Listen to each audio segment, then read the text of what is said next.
ketika Hercules dalam salah satu perusahaan karena tidak bisa kemudian diberikan apa kepentingannya, kemudian perusahaannya ditutup. Pemerintah pun suka menggunakan jasa-jasa premanisme ketika ada kelompok-kelompok yang mengkritik kebijakan-kebijakan pemerintah. Saya kira keberadaan ormas itu sudah sangat meresahkan. Saya sudah lama tidak makan orang, katanya pimpinan sidang. Jadi jangan hanya lihat Herculesnya, Hercules lain juga banyak, dan itu di daerah-daerah lain banyak. Mengapa ini kemudian tidak ada tindakan? Grip misalnya, ya langsung saja dibubarkan atau dibekukan gitu kan. Hai Kapolri, kenapa kalian kalah sama ini, sama premanisme?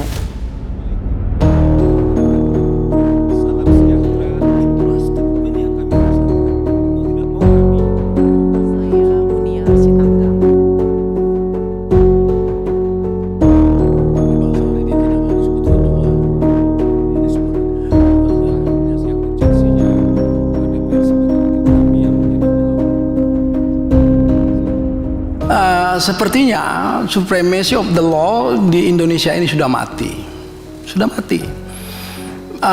Seolah-olah kita kembali ke masa status naturalis, di mana manusia yang satu serigala bagi manusia yang lain, homo homini lupus. Ketika kemudian alat-alat perlengkapan negara tidak dapat berbuat apa-apa dari aksi brutalitas dan vandalisme yang dilakukan oleh kelompok-kelompok premanisme. Kelompok premanisme ini banyak bentuk, ya. Tapi saya berharap kehadiran kami di sini juga tidak sekedar dagelan politik, ya, pimpinan. Saya berharap juga bahwa kehadiran kami ini bukan semacam pentas aksi kebohongan yang kita membiarkan kemudian negara ini berubah dari negara hukum, Rechtsstaat, menjadi negara para mafia. Ya, saudara, Pak Pimpinan, saya terus terang saja, sama seperti Pak Saur, saya aktivis 98 juga, teman-teman kita semua itu, saya banyak mengkritisi soal kebijakan atau political will, public policy pemerintah. Dan saya tahu persis kinerja DPR itu seperti apa. Tindakan premanisme sangat meresahkan kalangan pengusaha dan investor. Bahkan lebih dari itu, keberadaan premanisme dengan berbagai model dan karakteristik seperti yang kami sebutkan tadi sangat membahayakan eksistensi Negara Kesatuan Republik Indonesia dalam membangun persatuan dan kesatuan bangsa. Oleh karena aksi premanisme tersebut berpotensi dapat menjadi pemantik disintegrasi bangsa, maka kita harus peduli.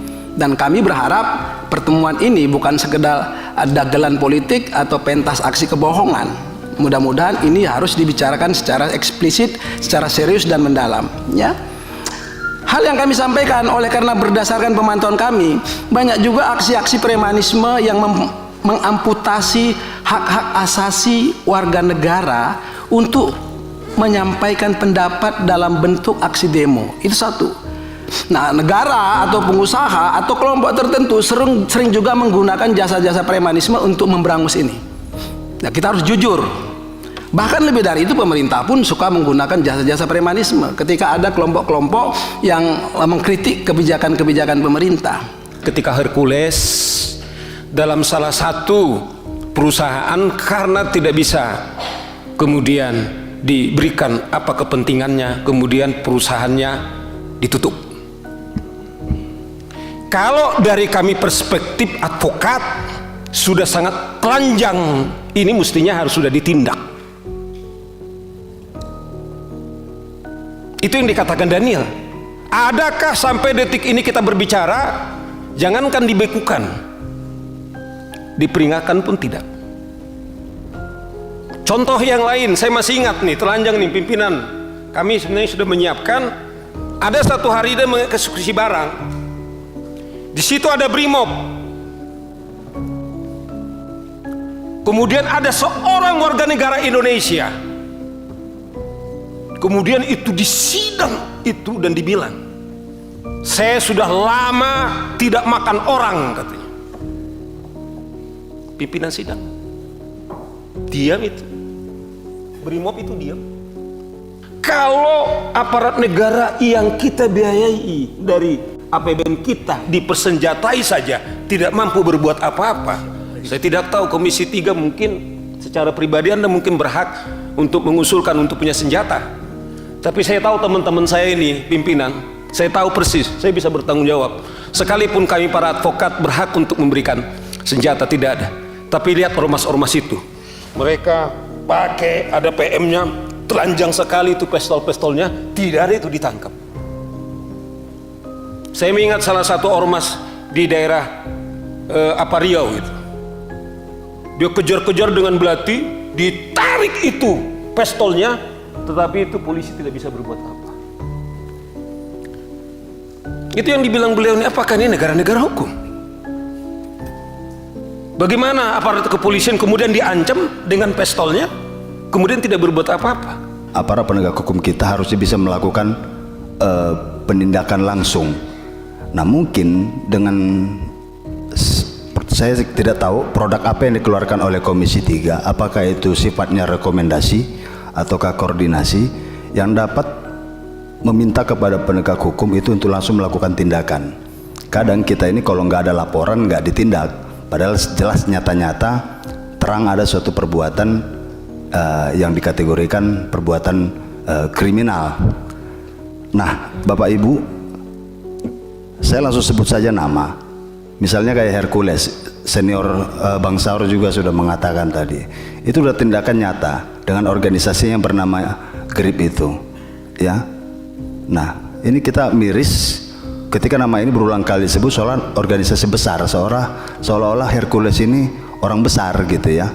Dengan katanya cerita sejarah yang lalu-lalu, ya kita nggak tahu lah hari ini bahwa seluruh rakyat Indonesia itu juga berperan penting ya terhadap kemerdekaan negara Indonesia. Nah, saya pikir sebenarnya di beberapa video juga hanya dua katanya yang bisa memerintah si Hercules ini, ya, Pak Prabowo sama Gus Miftah katanya kan. Nah, saya pikir dengan dia menyebut begitu, ya ini kan sudah keterlaluan, presiden dibawa-bawa gitu ya. Saya pikir ini bisa langsung ada tindakan nyata, ya, atau sifatnya rekomendasi tadi dari Komisi 3 supaya GRIP misalnya, ya langsung saja dibubarkan atau dibekukan gitu kan. Saya kira keberadaan ormas itu sudah sangat meresahkan. Contoh kasusnya, ya, pembakaran mobil polisi di Depok, atau yang sangat memalukan wajah Republik ini, penyegelan pabrik mobil di Bekasi oleh investor asing, sehingga investor asing akan angkat kaki dari Indonesia. Betapa malunya Republik ini. Investasi tidak aman di Indonesia sehingga harus angkat kaki. Oleh karena itu saya memohon bapak-bapak dewan ini memanggil misalnya wali kota Bogor yang tahu persis peristiwa pembakaran mobil, atau Bupati Kerawang, atau investor yang diusir atau pabriknya disegel. Karena investasi ini benar-benar membuat stigma tidak baik bahwa berinvestasi di Indonesia tidak aman, dan ini merugikan semua orang, baik pekerja maupun investasi itu sendiri. Jadi jangan hanya lihat Herculesnya, Hercules lain juga banyak, dan itu di daerah-daerah lain banyak. Yang mau saya katakan adalah melawan lupa. Mohon kita semua ingat bahwa Indonesia ini adalah negara hukum. Apa artinya? Segala sesuatu tindakan anak bangsa harus sesuai dengan hukum. Karena hukumlah makanya ada di ruangan ini yang terhormat para wakil kami Komisi 3. Yang kedua, mohon Komisi 3 DPR seperti, ya mohon maaf kalau saya salah, seperti tidak bereaksi. Ini rakyat bapak-bapak sudah gaduh, sudah ketakutan yang penonton TikTok melihat bagaimana ancaman-ancaman jenderal aja diancam, bagaimana anak-anak di jalanan, anak-anak pergi kuliah, pergi kerja, udah ketakutan. Mohon dong kalian bereaksi, para yang mulia anggota DPR di sini Komisi 3, panggil itu Kapolri. Hai Kapolri, kenapa kalian kalah sama ini, sama premanisme? Ketika ada pembebasan lahan, ketika ada pembangunan, ketika ada investasi masuk, harus menyiapkan sejumlah dana untuk khusus untuk clearance katanya, clearance kepada ormas-ormas dan lain-lain. Sedangkan ini kan secara hukum tidak ada di situ. Nah, ini yang menjadi akhirnya seperti ikan diberi makan. Nah, hanya dengan menggunakan sebuah seragam, hanya dengan memiliki logo tertentu, mereka akhirnya mendapatkan makanan. Nah, itu kan cara yang mudah. Akhirnya mereka nggak mau cari makan di tempat yang susah-susah lainnya. Nah, jadi kami bersama-sama di Komisi 3 juga sudah kemarin menanggapi banyak hal tentang premanisme. Kami berharap juga teman-teman advokat dan juga seluruh masyarakat Indonesia yang menonton saat ini bahwa kita sama-sama bergerak untuk melakukan tindakan anti premanisme ini. Kita sepakat ya bahwa preman itu sudah sangat meresahkan, dan ini harus ada upaya nyata dari kita, dari pemerintah, untuk meniadakan premanisme yang tadi disampaikan rekan-rekan. Kami sangat menaruh perhatian dengan ini, Pak, dan kami juga tidak ingin pertemuan kita hari ini hanya sebuah seremonial pertemuan biasa saja yang tidak ada aksi di belakangnya nanti. Kami bertekad dan insya Allah apa yang kita terima hari ini, penyampaian Bapak semuanya kita terima, kita catat dan akan kita sampaikan ke pimpinan untuk segera ditindaklanjuti.